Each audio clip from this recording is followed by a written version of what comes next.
Hello అండి, నేను మీ doctor Lavanya Naidu. So ఇవాళ మనం అన్ఎక్స్ప్లెయిన్డ్ ఇన్ఫర్టిలిటీ గురించి తెలుసుకుందాం.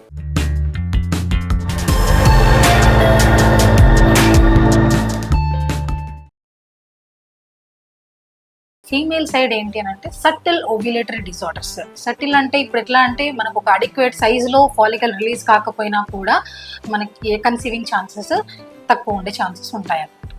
And cervical factor like cervix దగ్గర మనకి మ్యూకస్ రిలీజ్ అవుతుంది. సో ఆ మ్యూకస్ ఫ్యాక్టర్స్ ఏమైనా ఉండడం కానీ, అంటే ఆ అడిక్వేట్ గా మ్యూకస్ ప్రొడక్షన్ లేకపోవడం, అండ్ అది థిక్ అంటే ఆ ఓవ్యులేషన్ టైంలో మనకు థిన్ గా ఉండాలండి, అది మనకి థిక్ గా ఉండడం కానీ, లేదంటే యాంటీస్పోమ్ యాంటీబాడీస్ ఏమన్నా ఉండడం కానీ సర్విక్స్ దగ్గర. సో ఇలాంటివి ఏమన్నా ఉన్నా కూడా ఫ్యాక్టర్స్ మనకి కన్సీవ్ అయ్యే ఛాన్సెస్ తగ్గుతాయి అన్నట్టు. ఇంకొన్ని కంట్రిబ్యూటింగ్ ఫ్యాక్టర్స్ ఏమి అని అంటే స్పర్మ్ సైడ్ ఏంటంటే లైక్ క్యాట్స్పర్ జీన్ మ్యూటేషన్, అంటే లైక్ జెనెటిక్ డిఫెక్ట్స్ ఉంటాయండి స్పర్మ్ కి. అదేంటంటే జోనా పెల్లుసిడా, ఇప్పుడు మనకి ఎగ్ కి పైన ప్రొటెక్టివ్ షెల్ ఉంటుంది జోనా పెల్లుసిడా అనేసి, ఆ జోనా పెల్లుసిడాని పియర్స్ చేయాలన్నమాట. సో ఈ జెనెటిక్ డిఫెక్ట్ ఉండే స్పర్మ్ ఏమవుతుంది అంటే జోనా పెల్లుసిడాని పియర్స్ చేయలేని సిచ్యువేషన్ ఉంటుంది. సో ఈ జెనెటిక్ డిఫెక్ట్స్ మనకి జెనెటిక్ డిఫెక్ట్స్ లో ఎస్పెషల్లీ క్యాట్స్పర్ జీన్ మ్యూటేషన్ అనేది అరౌండ్ 15% ఆఫ్ ద పేషెంట్స్ లో ఉండే ఛాన్సెస్ ఉంటాయి.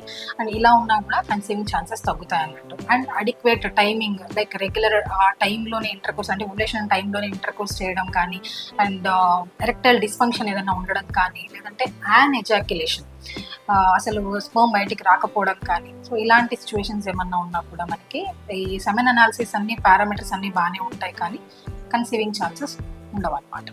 అండ్ ఫీమేల్ సైడ్ ఏంటి అని అంటే ప్రిమెచ్యూర్ ఓవేరియన్ ఏజింగ్.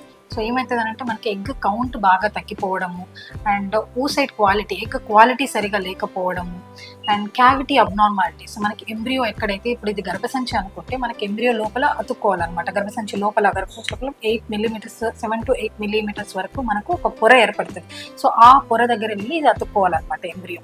సో అక్కడ ఆ క్యావిటీ, అంటే ఈ లోపల ఎక్కడైతే మనకి ఎంబ్రియో ఉండాలో అతుక్కోవాలో ఆ ఏరియాలో మనకు క్యావిటీ సరిగా లేకపోవడం కానీ, సో ఇలాంటి ఫ్యాక్టర్స్ ఏమన్నా ఉన్నా కూడా కన్సీవ్ అయ్యే ఛాన్సెస్ తగ్గుతాయి అన్నట్టు. And endometriosis like mild to moderate disease. దీంట్లో గ్రేడ్స్ ఉంటాయండి, మైల్డ్, మోడరేట్, సివియర్ అనేసి.